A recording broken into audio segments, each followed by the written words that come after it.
Hi everybody. Well, as you know, over the winter I did a bit more maintenance on the VFR than I normally do. The forks, head bearings, front plugs, etc. And I've just come back from our usual 2-day Borders Lake District trip, and obviously it gave me time to see if those changes, particularly the forks and the bearings, had made any significant difference to the bike. So let's have a look at that. So just a recap on what I'd done. I'd had the fork service. That was because I had a leaky seal. I didn't do that myself. I sent them to a local guy who looks after suspension for quite a few of the lads that I ride with. I repacked the head bearings. I was going to replace them, but they weren't in good order, so I just repacked them, but they were quite dry. I was forced into replacing the brake pads. I'd only done them last year, but one of the top ones had twisted somehow when worn right down. I'll come back to them. Interesting point about the brake pads. Obviously the usual oil filters and so on. But I was keen to see what the new service forks were like and how they performed. So we've been on the Borders trip. It was a run to the Lake District, night over in Carlisle, and then come back via the Borders through quite a challenging section of road. I think it's a 709 out of Longtown that brings you around to Selkirk, etc. Anyway, what I found initially when I first jumped on the bike for the season was that they were just a bit firmer, but I didn't really get any idea of how they were performing because I hadn't had time to go very far. I'd also had new tyres on, so I wasn't going too mad. And the March sort of weather wasn't brilliant for getting out there, and then I had the 2-week States trip because of a wedding. So this Borders ride was the first proper ride I've had of the season.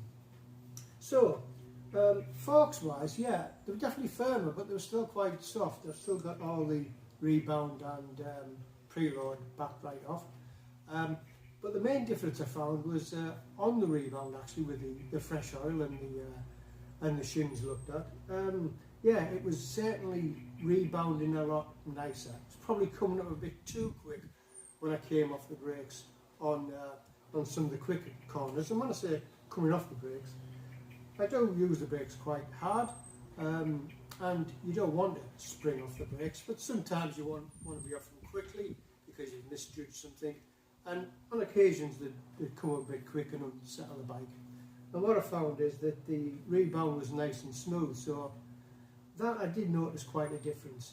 It's always masked by new tyres, of course, because I had the Metzeler Roadtec 01s on before, and they're noted for being quite a soft, comfortable tyre.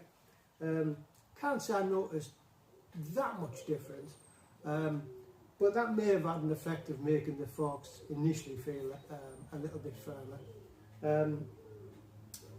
Head bearings, that was noticeable. So the steering isn't light on the VFR 1200, but what I was finding just back end of last year was when I was on very slow manoeuvres, say coming up to a roundabout and just waiting for traffic to clear, just having to do quite a lot of adjustments to keep the bike upright, which is a sign that perhaps your bearings are a bit notchy. Well, certainly after I'd repacked them, I was coming up to a standstill, and the bike was quite easy to keep upright till the very last minute. I'm not one of these people who likes to wobble about up to junctions and that. You know, I'll go up there and I'll stop if I've got to wait. I have no desire to do what the cyclists do and try not to get a foot down. But that was noticeable, so at very slow speeds, the smoothness of the head bearings has certainly made the steering feel lighter, but definitely more controllable. So that's good. So forks good, yeah, head bearings good. But the brakes, here's the thing. I had Honda Originals in, I think when I bought them, I think they were the Honda Original brake pads. I then replaced them with another set of Honda brake pads. And then I think last year, I might have had another set of in between, but last year I put EBC brake pads in. I've used EBC before, I'm quite happy with them. But as I say, I noticed that one of them had slipped. I don't know what had gone on, whether one of the top pistons had jammed, or because we did have I had some really bad weather on the Scottish trip back into the year, and it caused the top. I'll put a picture up if I can find it. Caused the top one to twist slightly on the pin, and it wore right down almost to the metal on one side.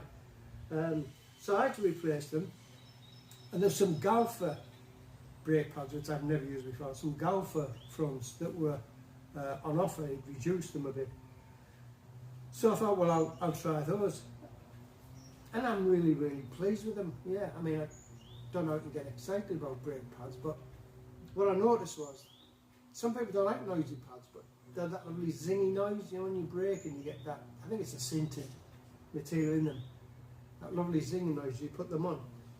But actually, throughout the trip over the weekend, I noticed that the feel of them is really good. And I'm actually enjoying the braking, you know, it's got a lovely feel, and it's certainly powerful enough. So quite good for me. They might be very well known to you, Galfer. You know, it's not like they're a small manufacturer, but yeah. So, you know, occasions when you look to buy something, but you don't know anybody who's got them, and you look to see if they're okay. I do that a lot, I think we all do. So if you do come across the Galfer brake pads, yeah, they're certainly fine. If you want to stick with Honda, great, and if you're happy with the EBCs, great. But yeah, just I think that's worth knowing. So all in all, VFR just cleaned it again, because you can't go to Scotland without getting wet, can you? We didn't get wet, but we had 5 minutes of drizzle.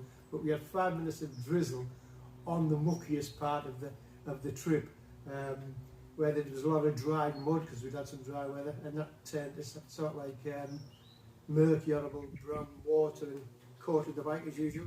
But as you know, the VFR comes up well, so it's looking well again. So yeah, after that very first trip, and of course, it, as you may have seen on my post, it clicked up to over the 50,000 mark, which it's always nice to see. 50,000. It's always nice to see. So I'm really pleased with how it's going, and really pleased with the maintenance that I did over the winter. So that sort of brings us up to date. I'll catch up with you soon. Bye.